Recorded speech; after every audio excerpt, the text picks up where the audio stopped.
प्रश्न तीसरा है समीकरण x square d two y by D x square plus x d y by D x plus Y equal to 0 को x बराबर e की power z द्वारा परिवर्तित कीजिए। हल दिया है x square d two y by D x square plus x d y by D x plus Y equal to 0। इसे हम पहला समीकरण मान लेंगे तथा x बराबर e की पावर z इसे दूसरा समीकरण मान लेंगे। अब समीकरण दूसरा का z के सापेक्ष अवकलन करेंगे तो x का अवकलन dx by D z equal to e की पावर z। e की पावर z का अवकलन e की पावर z ही होता है और dx बाई डी जेड को उल्टा करेंगे तो हमें मिलेगा dz by D x equal to 1 by e की पावर z और e की पावर z ऊपर जाएगा तो हमें मिलेगा dz by D x equal to e की पावर माइनस z। इसे हम समीकरण 3 मान लेंगे।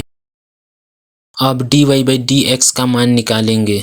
तो हम dy बाई डी एक्स को लिख सकते हैं dy by D z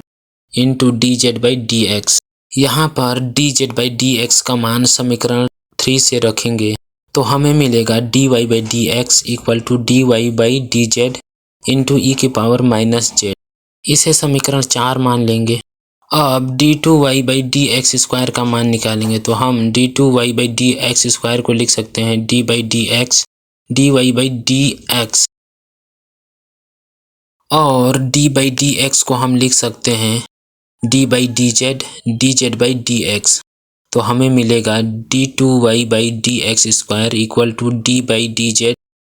dy by D x d z by D x.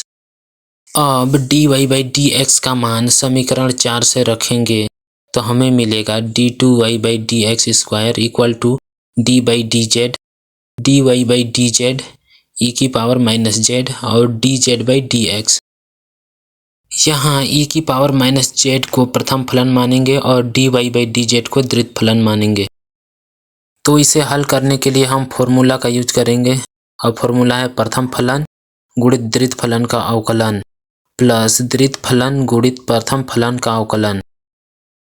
Formula का यूज करेंगे तो हमें मिलेगा d2y by D x square equal to प्रथम फलन e की पावर माइनस z है और द्वितीय फलन का अवकलन करेंगे तो d2y by D Z square plus द्वितीय फलन dy बाई डी जेड और प्रथम का अवकलन करेंगे तो माइनस e की पावर माइनस z और e की power minus z dz by D x का मान समीकरण 3 से रखने पर। अब e की पावर माइनस z का अंदर में गुणा कराएंगे तो हमें मिलेगा d2y by D x square equal to e की power minus 2z d2y by D Z square minus e की power minus 2z dy by D z. इसे समीकरण 5 मान लेंगे। अब समीकरण 2, 4 व 5 के मानों को समीकरण 1 में रखने पर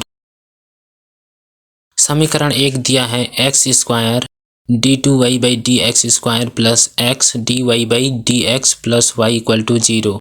x का मान समीकरण 2 में दिया है e की पावर z लेकिन यहाँ x स्क्वायर है इसलिए यहाँ e की पावर 2z हो जाएगा और d2y by D x square का मान समीकरण 4 से e की power minus 2z d2y by D Z square minus e की power minus 2z dy by D Z दिया है प्लस x का मान e की पावर z और dy बाई डी एक्स का मान dy by D Z into ई की power minus z plus Y equal to 0। अब e की पावर 2z का अंदर में गुणा कराएंगे तो हमें मिलेगा e की पावर 2z इंटू ई की power minus 2z d2y by D Z square minus e की पावर माइनस 2z इंटू